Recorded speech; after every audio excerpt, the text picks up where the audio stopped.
আমাদের কক্সবাজারবাসীর গর্বের ধন কক্সবাজারের যে 4টি আসনের মধ্যে বিএনপির স্থায়ী কমিটির সম্মানিত সদস্য কক্সবাজারের গর্বের ধন জনাব সালাউদ্দিন আহমদকে একটা হোম মিনিস্ট্রির দায়িত্ব দেওয়া হয়েছে স্বরাষ্ট্র মন্ত্রণালয়।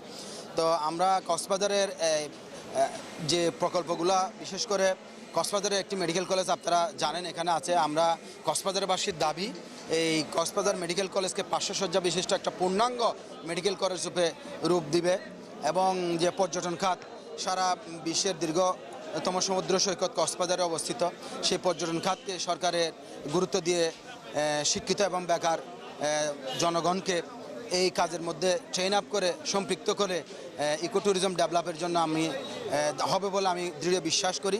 শৃঙ্খলা প্রেক্ষাপটে আমাদের প্রত্যাশা হচ্ছে যে মব থেকে শুরু করে যে সারা দেশে যে আইনশৃঙ্খলা পরিস্থিতি অবনতি হয়েছে এটা দ্রুত রিকভার হবে এবং সালাউদ্দিন ভাইয়ের হাত ধরে সারা বাংলাদেশে সুশৃঙ্খল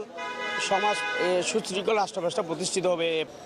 পুরো বাংলাদেশের আইনশৃঙ্খলা পরিস্থিতিকে স্বাভাবিক পরিস্থিতিতে নিয়ে আসাই হবে তার প্রধান চ্যালেঞ্জ এবং আমাদের দৃঢ় বিশ্বাস তার যোগ্যতা মেধা দিয়ে তিনি সারা বাংলাদেশে আইনশৃঙ্খলা পরিস্থিতি খুব দ্রুততম সময়ের মধ্যে অত্যন্ত সুপরিকল্পিতভাবে সহনীয় পর্যায়ে নিয়ে আসবেন বলে আমাদের দৃঢ় বিশ্বাস এবং তিনি শুধু কক্সবাজারের জন্য নয় সারা বাংলাদেশের জন্য সেরাদের একজন সেরা বলে আমি মনে করি।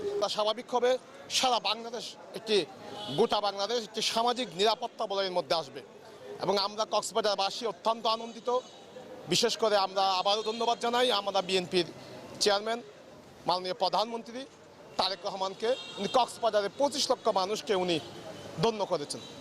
ধন্যবাদ। উনি নিজেই দীর্ঘদিন ওই ভারতে বাধ্য হয়েছিলেন থাকার জন্য, তাহলে আমাদের এই রোহিঙ্গা সমস্যাটা তিনি তার অন্তর দিয়ে কষ্টটা অনুভব করবেন এবং এই জায়গায় রোহিঙ্গা ম্যানেজমেন্টের ক্ষেত্রে উনি প্রত্যেকটা জায়গা থেকে সহযোগিতা পাবেন। যেটা স্থানীয় সহযোগিতা দরকার সেটা তিনি স্থানীয় মানুষ থেকে পাবেন।